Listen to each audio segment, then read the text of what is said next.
नमस्कार साथियों, मैं हूं Kuldeep Singh, assistant professor at government college Banswara और आप देख रहे हैं राजस्थान मैथ्स एकेडमी। 11 सितंबर 2025 को सेकंड ग्रेड का एग्जाम हो चुका है और इसके पेपर का आंसर की आपके साथ डिटेल सॉल्यूशन वीडियो पहले ही मैं आप सभी के साथ साझा कर चुका हूं और आज मैं लेकर आया हूं उन क्वेश्चंस की वीडियो जिनके डिलीट होने की चांसेस ज्यादा हैं, साथ ही उनका क्लियर एक्सप्लेनेशन कि वो क्वेश्चन जो है आपके डिलीट होने क्यों चाहिए। लेकिन शुरू करने से पहले साथियों, मैं आपसे दिल से कहना चाहूंगा कि जिन स्टूडेंट को लगता है कि उनका एग्जाम अच्छा नहीं हुआ है, मार्क्स कम आ रहे हैं या एक्सपेक्टेशंस पूरी नहीं हुई है, तो हताश होने की कोई आवश्यकता नहीं है। ये अंत नहीं है, ये एक नया पड़ाव है साथियों। आपके पास जुलाई 2026 में एक और मौका है अपने आप को साबित करने का, अपने आप को और बेहतर बनाने का और वो गलतियां सुधारने का जो इस बार आपने की। तो साथियों, केवल अपने आप को विश्वास रखिए और अपने आप को समय के अनुसार केवल क्या कीजिए, आप बेहतर कीजिए। और आप बेहतर कैसे हो पाओगे? केवल ओनली प्रैक्टिस। मैथमेटिक्स में केवल आपका प्रैक्टिस ही है जो आपको परफेक्ट बनाएगा। तो साथियों, ये वीडियो सिर्फ रिलेटेड क्वेश्चंस का एनालिसिस नहीं है, ये आपको एक नई शुरुआत की एनर्जी देने के लिए भी है। तो चलिए शुरू करते हैं आज की इस वीडियो को और देखते हैं कि कौन सा क्वेश्चंस पहला जो कि डिलीट होने वाला है। दोस्तों, ये आपकी स्क्रीन पर अपन देखते हैं कि ये क्वेश्चन डिलीट होने वाला क्यों है। एक्चुअल में ये सवाल में आपके लिए ए वेक्टर डॉट बी वेक्टर की वैल्यू ऑलरेडी क्या दे रखी है, आपकी 0 दे रखी है। मतलब कि ए किसके परपेंडिकुलर है, आपके वो है बी वेक्टर के परपेंडिकुलर है। दैट मीन कि इसका जो ये है आपका दोनों ए वेक्टर और बी वेक्टर वो ए बी सी समकोण त्रिभुज के क्या है, आपके लेग हैं। ये कौन हुआ, आपका ए वेक्टर हुआ और ये कौन हुआ, मेरा बी वेक्टर हुआ। अब ए और बी की सी की ओरिएंटेशन के आधार पर मैं 4 प्रकार के सी वेक्टर ज्ञात कर सकता हूँ। जैसे पहला ओरिएंटेशन क्या होगा आपका, ये, और आपका पहला ओरिएंटेशन ये है, ठीक है। एक ओरिएंटेशन क्या होगा आपका, मैं 4 बताऊंगा आपके लिए यहाँ पर। चौथा क्या रहेगा आपका, ए बी सी। तो मैंने अब से इस केस में ये डायरेक्शन लिया आपकी, इस केस में ऐसे लिए सी वेक्टर, अब मैं इस केस में ऐसे ले रहा हूँ सी वेक्टर। ये ए वेक्टर, ये बी वेक्टर और ये कौन है आपका ना, सी वेक्टर। एक चौथा केस बनेगा वो ये रहा, एक ये है अपना ए वेक्टर, ये है बी वेक्टर, एक बनेगा आपका ये है अपना सी वेक्टर। ए बी सी, एक बनेगा अपना चौथी केस ए बी सी। अभी इसकी डायरेक्शन ये ली अपन ने, अब लेंगे अपन ये है अपना सी वेक्टर। इस केस में सी वेक्टर की वैल्यू क्या आएगी, आप खुद देखो। इस केस के अंदर सी वेक्टर की वैल्यू क्या आएगी, क्योंकि तीनों की डायरेक्शन क्या है आपकी, सेम है, सेम है। ये है आपका बी वेक्टर, ये ए वेक्टर, ये कौन अपना सी वेक्टर। लिमिट रहेगा आपका माइनस ए वेक्टर प्लस बी वेक्टर। ये कौन सा रूल लगाया मैंने, ये रूल लगाया अपना सदिशों का चतुर्भुज नियम। इस केस में सी वेक्टर की वैल्यू क्या आएगी भाई, वो देख लो आप। इन दोनों की डायरेक्शन सेम है तो क्या आएगा आपका, C vector A vector plus B vector. इस केस के अंदर सी वेक्टर की वैल्यू क्या आएगी, ये दोनों डायरेक्शन में है, ये आपका बी वेक्टर बराबर सी प्लस ए, तो क्या आएगा आपका बी वेक्टर माइनस ए वेक्टर। इस केस के अंदर सी वेक्टर की वैल्यू क्या आएगी आपकी, अब ये दोनों डायरेक्शन अलग अलग है तो क्या आएगा आपका, यहाँ से आएगा ये बी वेक्टर, ये है आपका ए वेक्टर। तो यहाँ से सी वेक्टर वैल्यू क्या आएगी आपकी, देख सकते हो आप, ए वेक्टर माइनस बी वेक्टर। तो बेटा सी वेक्टर की वैल्यू क्या आएगी अपने पास, दोनों को जोड़ो, क्या आएगा आपका -5, अगला क्या आएगा आपका -16 + 1 15, 5 + 2 7, माइनस का 7। इस केस में ये वैल्यू किसकी है आपकी, सी वेक्टर की है। इस केस में सी वेक्टर की वैल्यू क्या आएगी आपकी, ये आने वाली है आपका 5 -15 और प्लस का 7। इस केस के अंदर सी वेक्टर की वैल्यू क्या आएगी आपकी, बी माइनस ए, घटाओ आप 3 - 2 1, 17 और माइनस का 3। इस केस के अंदर सी वेक्टर की वैल्यू क्या आएगी आपकी, ये आने वाली है आपकी -1 -17 -3। अपने पास ए और बी की डायरेक्शन के बेस पर अपने पास सी वेक्टर की पॉसिबिलिटी कितनी आई है, अपने पास 4 पॉसिबिलिटी आई हैं। तो देख लो इसमें से कौन सी पॉसिबिलिटी अपने पास ट्रू हो रही है। ऑप्शन सी कौन सा है अपना, ये क्या ये है, बिल्कुल ये जो वेक्टर आप देख सकते हो ये वाला वेक्टर, ये वेक्टर कौन सा है अपना, ये अपना ऑप्शन नंबर 4 -5 +15 -17, ये ऑप्शन है अपना बिल्कुल सही करेक्ट ऑप्शन है। अगला देखिए 5 -15 -7, ये ऑप्शन नहीं है अपना। क्या ये है 1 17, ये भी ऑप्शन नहीं है।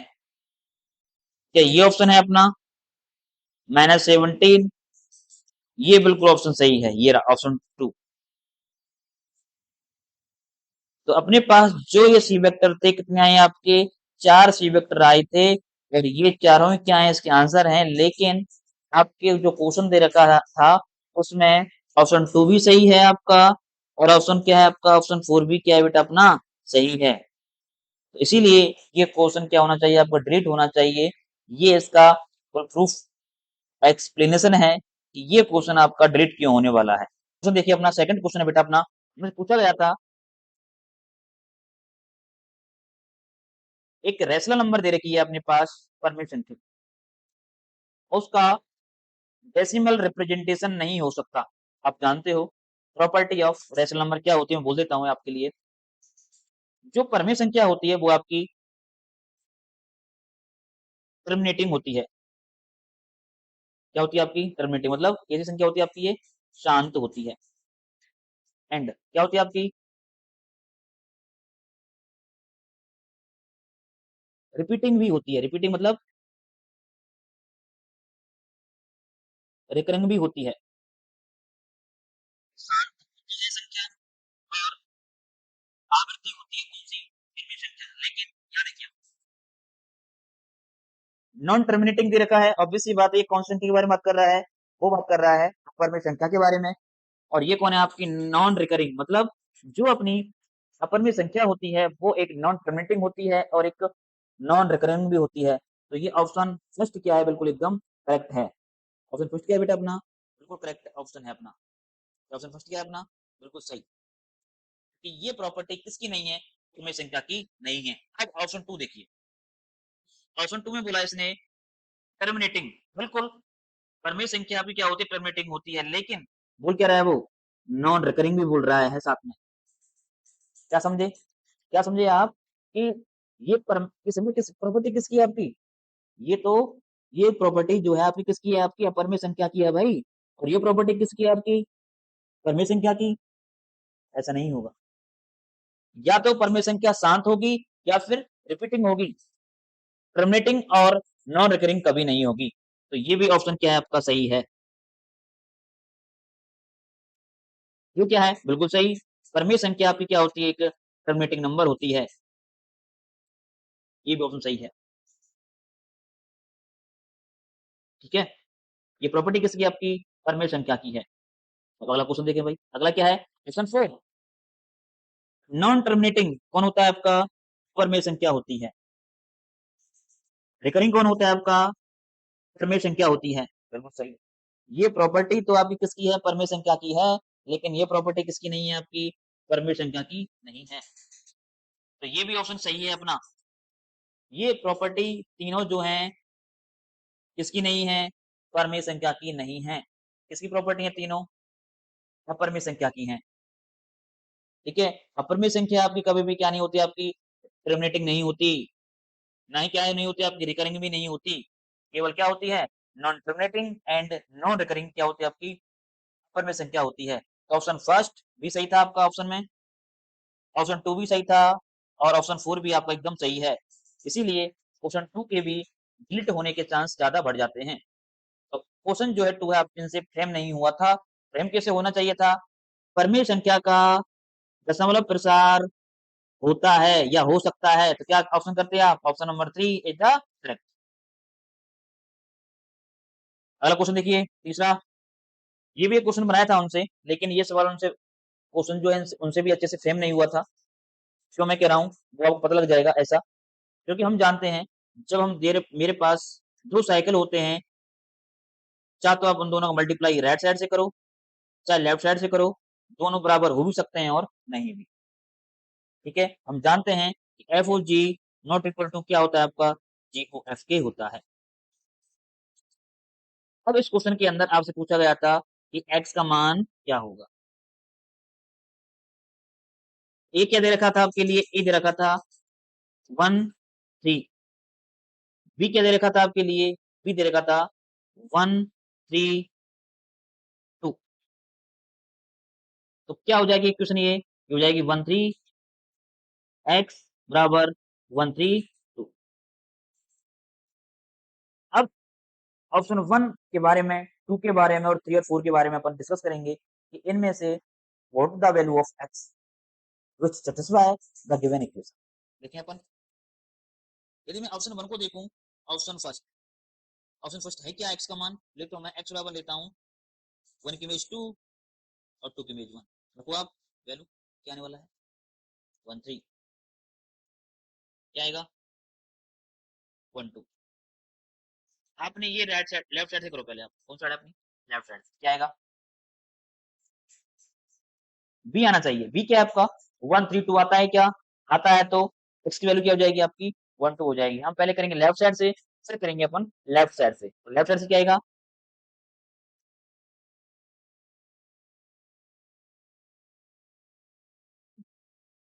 तो करें लेफ्ट साइड से 1।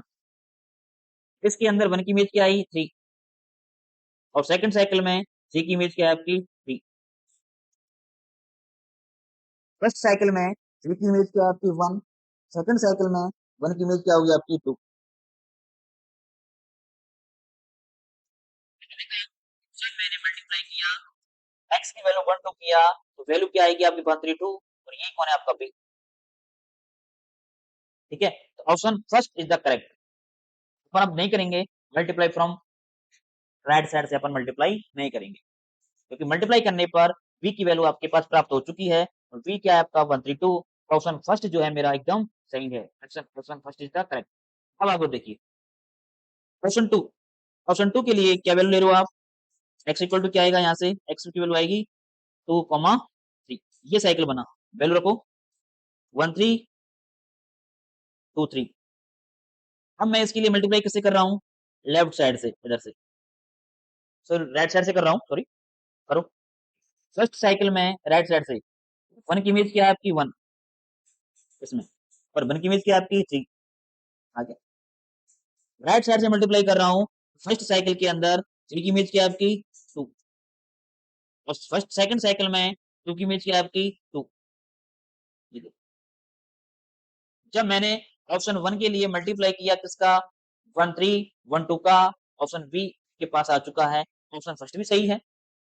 जब आपने ऑप्शन 2 चेक किया और उसके लिए आपने एक्स की वैल्यू क्या ली 2 3 ली, तो मल्टीप्लाई में क्या आएगा आपका 1 3 2, और ये वैल्यू किसकी आपकी बी की है। तो ऑप्शन फर्स्ट भी सही है, और आपका ऑप्शन 2 भी क्या है आपका सही है। ठीक है, तो ऑप्शन फर्स्ट एंड दोनों ही सही है, दैट मीन इस क्वेश्चन के भी डिलीट होने के चांसेस ज्यादा हैं, क्योंकि या तो 1 सही होना चाहिए था, या फिर ऑप्शन 2 सही होना चाहिए था। तो मेरे हिसाब से ये दोनों ही क्वेश्चन, ये क्वेश्चन क्या होना चाहिए आपका डिलीट होना चाहिए। और अगला क्वेश्चन देखिए,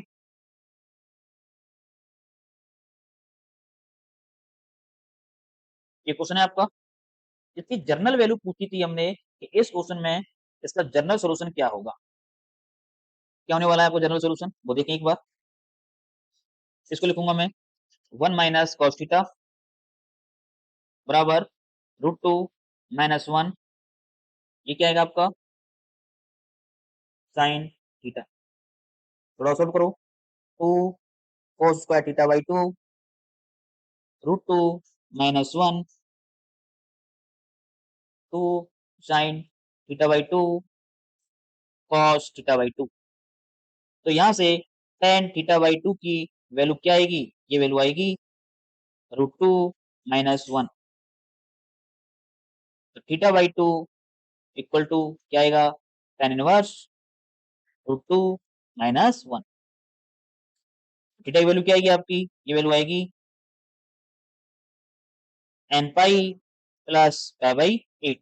ये जो वैल्यू होती है वो होती है किसकी वैल्यू, पाई बाई 8 की। क्या आएगा यहाँ से, थीटा की वैल्यू निकल के आएगी बेटा 2n pi plus pi by 4। यहाँ पर केवल प्लस होता है ना कि माइनस। ऑप्शन इसका आंसर यह है, बिल्कुल करेक्ट। थीटा की वैल्यू क्या ले सकते हो आप, थीटा इक्वल टू आप 2n पाई भी ले सकते हो, 2n पाई प्लस 5/4 भी ले सकते हो। ये है आपका, लेकिन इनमें से कोई भी ऑप्शन आपका नहीं दे रखा। पॉजिटिव होता तो मैं यदि मैं कंसीडर करता इस ऑप्शन 2 को, क्योंकि ये हल्का फुल्का इससे मैच हो रहा है, हल्का फुल्का। कमी किसकी है, केवल माइनस की। यहाँ n पाई दे रखा है आपका, ये ऑड होगा यदि n, तो ये इक्वेशन सेटिस्फाई नहीं करेगा, ठीक है। तो इसीलिए इसमें ये 2n pi the multiple of 2 होना चाहिए, 2n pi plus pi by 4 होना चाहिए केवल। देख लें आप, यदि माइनस लेते हो आप, n की वैल्यू 0 रख लो आप, क्या हो जाएगा आपका माइनस पाई बाई 4। देखो इसके अंदर क्या आ रहा है, आप देखोगे RHS नॉट इक्वल टू क्या होगा बेटा अपना LHS होगा। थीटा की वैल्यू आपकी नेगेटिव में होगी, वो इसकी वैल्यू को क्या नहीं करेगा, सेटिस्फाई नहीं करेगा। इसीलिए ऑप्शन, ये क्वेश्चन भी क्या होगा आपका, डिलीट होने के चांसेस ज्यादा बढ़ जाते हैं। अगला क्वेश्चन देखिए, last and final. Total 6 question अपने डिलीट होने के चांसेस ज्यादा हैं, 6 से ज्यादा डिलीट नहीं होंगे। और देखिए आप अगला क्वेश्चन, लास्ट एंड फाइनल। पता नहीं ये भी क्वेश्चन इनसे किस प्रकार फ्रेम किया गया था, ये भी क्वेश्चन इनसे सेटिंग से बैठ नहीं पाया। कैसे, मैं क्यों कह रहा हूं, क्योंकि ऑर्डर ऑफ एच के क्या होता है आपका, order of H, order of K over order of H intersection के होता है। क्या पूछा था हमसे, ऑर्डर ऑफ एच इंटरसेक्शन के पूछा था। क्या वैल्यू आएगी इसकी, ऑर्डर ऑफ एच की वैल्यू क्या है अपना 5, ऑर्डर ऑफ के क्या है अपने पास 9, ऑर्डर ऑफ एच इंटू के क्या है अपना 15। कितना आएगा आपका, वो आएगा आपका 3। ऑर्डर ऑफ एच इंटरसेक्शन के क्या आया आपके पास 3 आया। लेकिन अपन लैंग्वेज थ्योरम क्या कहती है, order of subgroups divides order of G. H intersection जो कि है, जो किसका सब ग्रुप होगा, किसका भी होगा, और किसका होगा आपका ए का भी होगा। दैट मीन ये जो है आपका ऑर्डर ऑफ एच इंटरसेक्शन के, वो किसको डिवाइड करना चाहिए, ऑर्डर ऑफ एच को भी करना चाहिए। ऑर्डर ऑफ एच इंटरसेक्शन के किसको डिवाइड करना चाहिए, ऑर्डर ऑफ के को भी डिवाइड करना चाहिए। ऑर्डर ऑफ एच इंटरसेक्शन की क्या है आपका 3, इसका ऑर्डर क्या है आपका 3, ऑर्डर ऑफ एच क्या अपने पास 5, ऑर्डर ऑफ के क्या आपके पास 9। 3 डिवाइड्स 9 तो है, लेकिन 3 नॉट डिवाइड्स 5, समझ लो ना। इस क्वेश्चन को भी डिलीट होने के चांसेस ज्यादा हैं, तो ये क्वेश्चन भी उनसे फ्रेम नहीं हुआ था। तो अपन ये भी दे सकते हैं आप, क्योंकि ऑर्डर ऑफ एच कितना है अपने पास 5, ऑर्डर ऑफ के कितना है अपने पास 9। भाई इन दोनों में कुछ भी कॉमन नहीं है, दोनों का जीसीडी क्या है अपने पास 5,9, दोनों ही को प्राइम नंबर हैं, तो उनके इंटरसेक्शन में क्या आएगा, केवल एंटी एलिमेंट ही आएगा भाई, और कोई भी एलिमेंट कॉमन नहीं आएगा। तो साथियों ये भी क्वेश्चन थे जो कि डिलीट होने वाले हैं। तो साथियों ये था सेकंड ग्रेड 2025 में डिलीट होने वाले क्वेश्चंस का डिटेल एनालिसिस। उम्मीद है कि आपको क्लियरिटी मिली होगी और अपनी प्रिपरेशन को और मजबूत करने का मौका मिलेगा। तो याद रखो साथियों, एग्जाम आपको फ्यूचर डिसाइड नहीं कर सकता, आपकी मेहनत, आपका डिटर्मिनेशन और आपका हौसला ही आपको जीत दिलाएगा। तो साथियों 2026 आपके लिए एक और नई सुबह लेकर आ रहा है। इस समय को गवाइए मत, बल्कि इस समय को अपना बनाइए। अपनी पुरानी गलतियों को समझिए कि आपने इस पेपर के अंदर कौन कौन सी गलतियां की, और उन गलतियों से आप सीखिए और फिर से पूरे जोश के साथ, तैयारी के साथ लग जाइए। मैं हमेशा आपके साथ हूँ गाइडेंस के लिए। और एनालिसिस और मोटिवेशन के लिए। अगर ये वीडियो आपको अच्छा लगा, हेल्पफुल लगा हो तो लाइक कीजिए और साथ ही अपने दोस्तों को शेयर जरूर कीजिए और हमारे इस चैनल को सब्सक्राइब कीजिए ताकि आपको हर इंपॉर्टेंट अपडेट मिलती रहे सेकंड ग्रेड की रिगार्डिंग। और हम आने वाले समय में आपको अच्छे अच्छे वीडियोस प्रोवाइड करवाएंगे सेकंड ग्रेड से रिलेटेड। साथियों, मिलते हैं अगली वीडियो में।